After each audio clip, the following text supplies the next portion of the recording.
ನಮ್ಮ ಎಲ್ಲ ಸಮಸ್ಯೆಗಳು ಈಗ ಬಗೆಹರಿದಿವೆ. ನಮಗೆ ಒಳ್ಳೆ ಸಮಯ ಬಂದಾಯಿತು.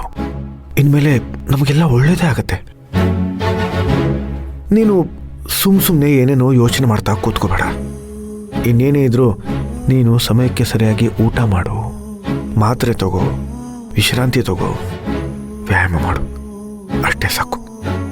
ತಿಳಿತಾ? ಓ, ಮರ್ತೇ ಹೋಗ್ಬಿಟ್ಟಿದ್ದೆ. ಡಾಕ್ಟರ್ ಫೋನ್ ಮಾಡಿದ್ರು. ನೀವು ಅಲ್ಟ್ರಾಸೌಂಡ್ ಸ್ಕ್ಯಾನಿಂಗ್ ಮಾಡಿಸ್ಕೊಳ್ದೆ ಹಾಗೆ ಹೊರಟೋಗಿದ್ದೀರಲ್ಲ ಅಂತ ಹೇಳ್ತಾ ಇದ್ರು. ನಾಳೆ ನೀನು ಬಿಡು ಮಾಡಿಕೊಂಡ್ರೆ ಹೋಗ್ಬಿಟ್ಟು ಬರೋಣ. ಕರ್ಣ, ಹಾಸ್ಪಿಟಲ್ ಬೇಡ ಕಣೋ. ಅರೆ ಯಾಕಮ್ಮ? ನನಗೆ ಯಾಕೋ ಅಲ್ಲಿ ಸೆಟ್ಟೇ ಆಗ್ತಿಲ್ಲ ಕಣೋ. ನನಗೆ ಸಿಟಿಲಿದ್ರಲ್ಲ ಆ ಡಾಕ್ಟ್ರು, ಅವರೇ ಬೆಸ್ಟು ಅಂತ ಅನ್ನಿಸ್ತಿದೆ ಕಣೋ. ಸಾಧ್ಯ ಆದರೆ ನಾನು ನಮ್ಮ ಮನೆಗೆ ಹೋಗಿರ್ತೀನಿ. ಅಲ್ಲಿಂದ ಆಸ್ಪತ್ರೆಗೂ ಹತ್ರ ಆಗುತ್ತೆ ಕಣೋ. ಅದೆಲ್ಲ ಏನೂ ಇಲ್ಲ. ನೀನು ನನ್ನ ಕಣ್ಣು ಮುಂದೆ ಇದ್ರೇನೆ ನನಗೆ ಸಮಾಧಾನ. ಈಗೇನು ನಿನ್ನನ್ನು ಸಿಟಿ ಡಾಕ್ಟರ್ ಹತ್ರ ಕರ್ಕೊಂಡು ಹೋಗಬೇಕು ಅಷ್ಟೇ ತಾನೇ? ವಾರಕ್ಕೊಂದ್ಸಲ ಹೋಗಿ ಬಂದರೆ ಆಯಿತು. ನೀನು ಮಾತ್ರ ಮತ್ತೆ ಮತ್ತೆ ಮನೆಗೆ ಹೋಗ್ತೀನಿ ಅಂತ ಹೇಳೋಕೆ ಹೋಗಬೇಡ. ಇದನ್ನು ನಾನು ಮಾತ್ರ ಅಲ್ಲ, ಮನೆಯವ್ರು ಯಾರೂ ಒಪ್ಪಲ್ಲ. ಸದ್ಯಕ್ಕೆ ನೀನು ಹಳೆದನ್ನೆಲ್ಲ ಮರೆತು ಸರಿಯಾದ ಸಮಯಕ್ಕೆ ಮಾತ್ರೆ ತಗೋ, ಆಯ್ತಾ?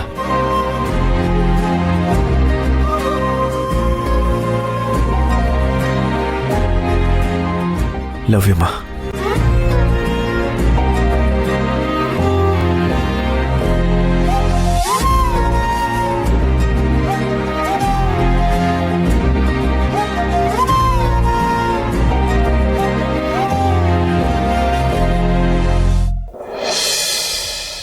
ಇವನೇ ನನ್ನ ಬಾಯ್ ಫ್ರೆಂಡು, ಇವನೇ ನನ್ನ ಬಾಯ್ ಫ್ರೆಂಡು,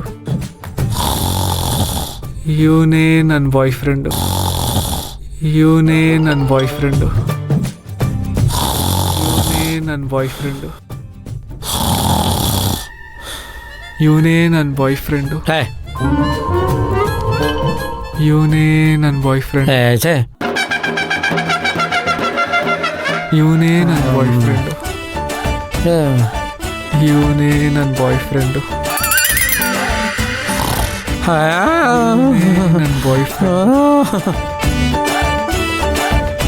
ಇವನೇ ನನ್ನ ಬಾಯ್ ಫ್ರೆಂಡ್, ಇವನೇ ನನ್ನ ಬಾಯ್ ಫ್ರೆಂಡ್,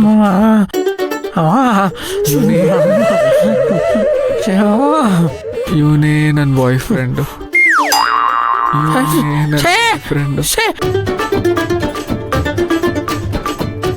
ಇವನೇ ನನ್ನ ಬಾಯ್ ಫ್ರೆಂಡ್, ಇವನೇ ನನ್ನ ಬಾಯ್ ಫ್ರೆಂಡು, ಇವನೇ ನನ್ನ ಬಾಯ್ ಫ್ರೆಂಡ್. ಲೇ ಕೃಷ್ಣ, ಇವನೇ ನನ್ನ ಬಾಯ್ ಫ್ರೆಂಡು. ಲೇ ಕೃಷ್ಣ, ಅಣ್ಣ ಏನಾಯ್ತಣ್ಣ? ನಾನು ನಿನ್ನ ಕೇಳಬೇಕು, ಏನಾಯ್ತ ನಿಂಗೆ? ನನ್ಗೇನು ಗೊತ್ತು, ನೀವೇ ಹೇಳಬೇಕು. ಅಲ್ಲ ಕಣ, ಆವಾಗಿಂದ ನನ್ನನ್ನು ಎಳ್ಕೊಂಡು ಮುಲ ಮುಲ ಅಂತ ಮುಲ್ಕಾಡ್ಕೊಂಡು ಇವನೇ ನನ್ನ ಬಾಯ್ ಫ್ರೆಂಡು, ಇವನೇ ನನ್ನ ಬಾಯ್ ಫ್ರೆಂಡು ಅಂತ ಇದೆಯಲ್ಲ. ಅಲ್ಲ ನಿನಗೇನಾದ್ರು ಮನೋವೈಕಲ್ಯಗಳೇನಾದ್ರು ಇದೆಯೇನಾ? ಏಚಿ ಅಣ್ಣ, ನಾನು ಇನ್ನೇನು ಬಾಯ್ ಫ್ರೆಂಡ್ ಅಂತ ಹೇಳ್ತಿದ್ನ? ನಾನೆಲ್ಲೋ ಕನ್ಸಲ್ಲಿ ಕನ್ವರ್ಸ್ತಿರ್ಬೇಕು ಅಂತ ಅನ್ಸುತ್ತೆ ಅಷ್ಟೇ. ಲೇ, ಕಣ್ಣು ಮುಚ್ಕೊಂಡು ಯಾರಾದ್ರೂ ಈ ತರ ಕನ್ವರ್ಸ್ತಾರೇನಾ? ಗೊತ್ತಿಲ್ಲ ಅಣ್ಣ. ಅಯ್ಯೋ ಲೇ ದಡ್ಡ, ಕನ್ಸಲಾರು ಸರಿ, ನನ್ಸಲಾರು ಸರಿ, ಒಬ್ಬ ಗಂಡಸು ಇನ್ನೊಬ್ಬ ಗಂಡಸ್ಗೆ ಬಾಯ್ ಫ್ರೆಂಡು ಅಂತ ಹೇಳ್ಬಾರ್ದು ಕಣೋ. ನೋಡಿದವ್ರು ತಪ್ಪು ತಿಳ್ಕೊತಾರೆ.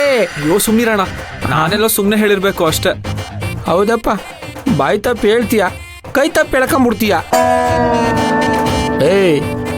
ಈ ನಡುವೆ ನಿನ್ನೊಳಗೆ ಯಾರೋ ಇನ್ನೊಬ್ಬ ಇದ್ದಾನೆ ಅಂತ ನನ್ಗೆ ಅನ್ನಿಸ್ತಾ ಇದೆ ಕಣ. ನೀನು ಅವನಲ್ಲ, ಅವಳು ಅಲ್ಲ ತಾನೇ?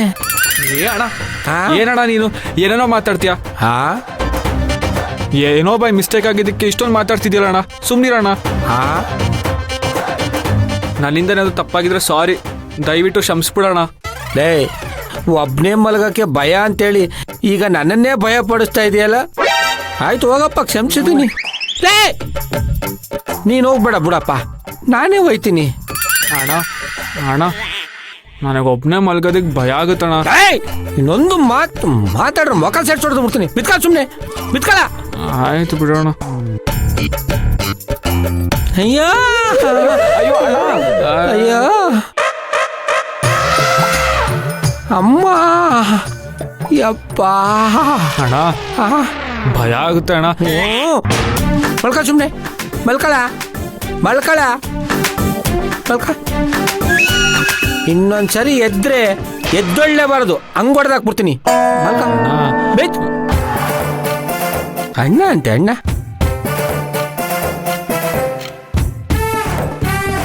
ಎಮ್ದಿಯಾಗ ಮಲಗಕ್ಕೂ ಬಿಡಲೆ. ಎಲ್ಲಿಂದ ಬೆನ್ನ ಹತ್ತಿಂದಪ್ಪ ಇವನು. ಇವನೇ ನನ್ನ ಬಾಯ್ ಫ್ರೆಂಡು. ಅಯ್ಯೋ ಮಲ್ಕ ಸುಮ್ಮನೆ. ಯಾವ ಜನ್ಮದಲ್ಲಿ ಗಂಟು ಬಿದ್ನು.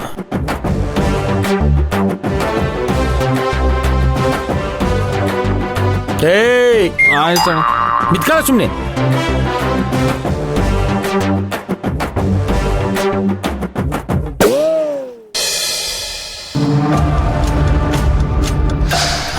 ಸತ್ಯಮೂರ್ತಿ ಕುಟುಂಬದವರು ನಾಳೆ ಮಾಡುವಂತ ದೇವಿ ದರ್ಶನ ಅವರ ಜೀವನದಲ್ಲಿ ಮಾಡುವಂತ ಕೊನೆ ದರ್ಶನ ಆಗಬೇಕು. ನೀವು ಹೇಳೋಂಗೆ ಮಾಡ್ತೀವಿ. ಸತ್ಯಕ್ಕೆ ಸಾವಿಲ್ಲ, ಸತ್ಯವಂತರು ಸಾಯೋದಕ್ಕೆ ನಾನು ಬಿಡಲ್ಲ. ನಿನ್ನಂತಹ ದ್ರೋಹಿಗಳನ್ನ, ಕಪಟಿಗಳನ್ನ ಆ ತಾಯಿ ತನ್ನ ಹತ್ರ ಬಿಟ್ಕೊಂಡಿರೇ ಹೆಚ್ಚು. ಎಷ್ಟೇ ಆದರೂ ತಾಯಿ ಹೃದಯ ಅಲ್ವಾ, ಕ್ಷಮಿಸಿಬಿಡ್ತಾಳೆ. ಯಾರು ಯಾರು ಮಾತಾಡೋದು? ಆದರೆ ಬಲಭದ್ರ ಸೂರ್ಯನ ಕೆಂಗಣ್ಣಿಂದ ಮಾತ್ರ ನೀನು ತಪ್ಪಿಸಿಕೊಳ್ಳಕ್ಕಾಗಲ್ಲ. ಒಂದು ಸಲ ನೀನು ದಾರಿ ತಪ್ಪಿದ್ದಕ್ಕೆ ನಿನಗೊಂದು ಅವಕಾಶ ಕೊಟ್ಟಿದ್ದೇನೆ. ಈಗ ನೀನು ಮಾಡಿಕೊಂಡಿರೋದು ಬರೀ ದ್ರೋಹ ಅಲ್ಲ, ಹತ್ಯೆ.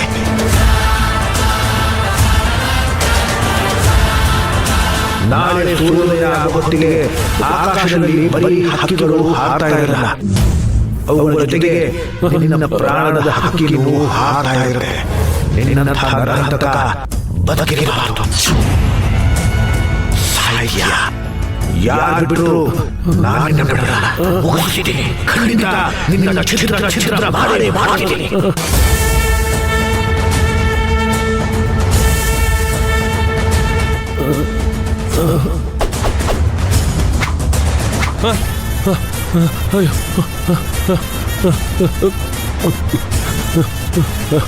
ಹೌದು ಹೌದು, ನನ್ನ ಪಾಪಿ, ನನ್ನ ದ್ರೋಹಿ. ಇಲ್ಲಿ ಅಷ್ಟು ಜನರ ಜೀವ ತೆಗೆಯೋದು ಒಂದೇ, ನಂದು ಒಂದು ಜೀವ ಹೋಗೋದು ಒಂದೇ. ಅಮ್ಮ ತಾಯಿ ಜಗದಾಂಬೆ, ಮತ್ತೆ ನನಗಿಂತ ಪಾಪಿ ಜನ್ಮ ಕೊಡಬೇಡಮ್ಮ. ನಾನು ಬದುಕಬಾರ್ದು. ನಾಳೆ ಸೂರ್ಯೋದಯ, ಬಲಭದ್ರ ಸೂರ್ಯನಿಂದ ನನ್ನ ಸಾವು. ಇಲ್ಲ ಇಲ್ಲ, ಈ ಜೀವಕ್ಕೆ ನಾನೇ ಮುಕ್ತಿ ಕೊಟ್ಬಿಡ್ತೀನಿ. ಹೌದು, ಈ ಜೀವಕ್ಕೆ ನಾನೇ ಮುಕ್ತಿ ಕೊಡ್ತೀನಿ.